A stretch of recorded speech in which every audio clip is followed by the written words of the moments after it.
Good day, we are the Pinya Group, and today we will be presenting our company Capstone, a recommender engine for Mayani. But before we start, let me introduce you to three different people. Nanay Caridad is what you would call a regular. She discovered online grocery shopping and has been a consistent fan ever since. Our next customer is Lorenzo. He wants to eat healthy, so he ordered vegetables online so he can be forced to eat right and, of course, help farmers. But because of his busy lifestyle, he hasn't been able to cook much and hasn't ordered again.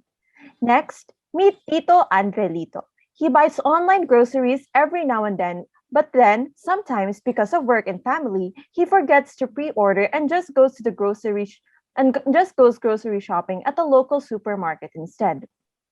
These three people are part of customer clusters who are the end users who will be using our desired product, which is also our overarching objective, that is, to create a recommendation engine that would increase Mayani customers' market baskets and through that, help smallholder farmers lead better lives.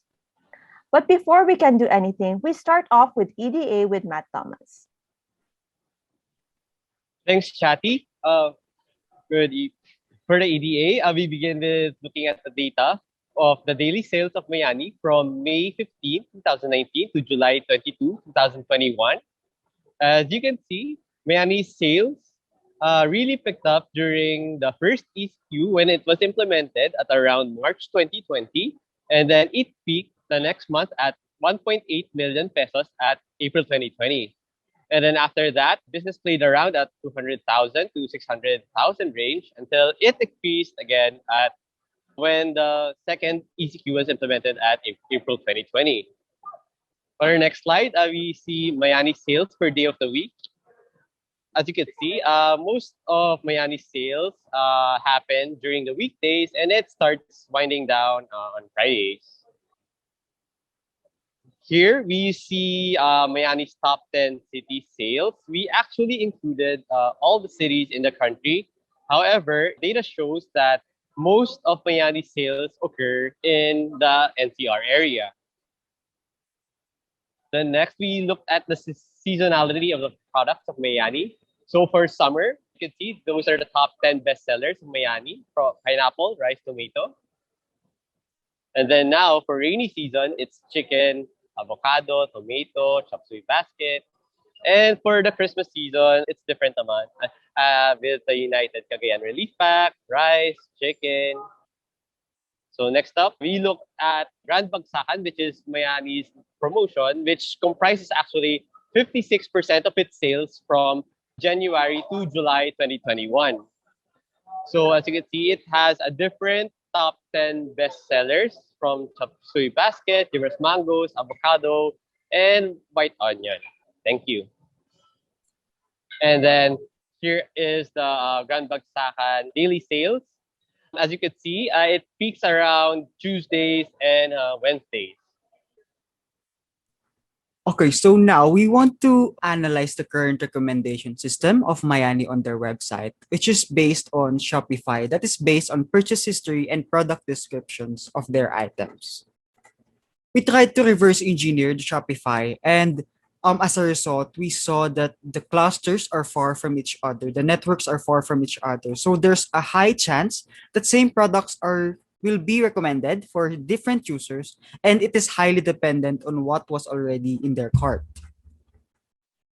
And we want to compare this with real transaction data of Mayani. We did market basket analysis of their data, and we saw that the networks are more coherent and they are more interconnected to each other.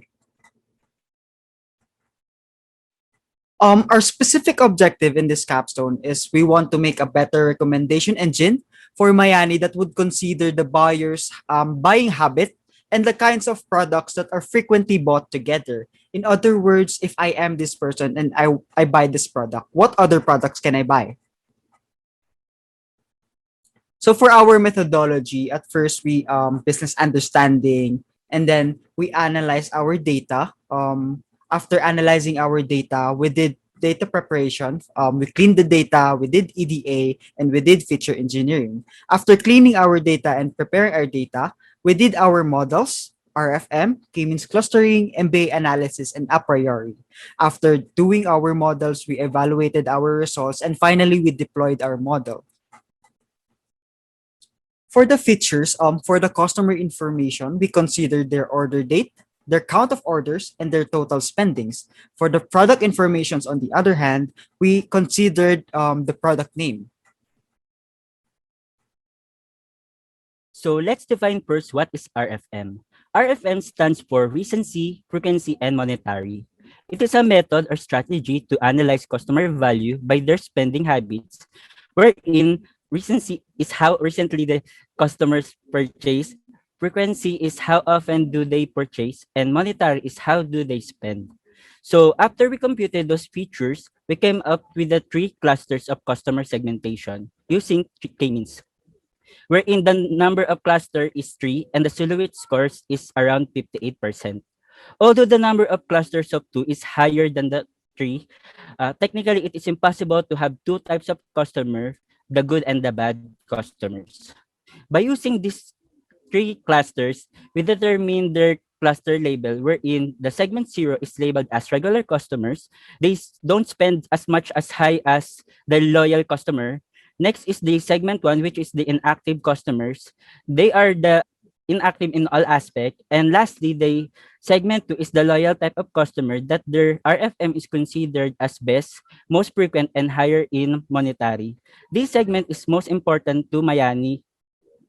By creating those clusters, we created a different sub-segments of customer based on their clusters. So how do we connect the two models? So first, we divided them into two.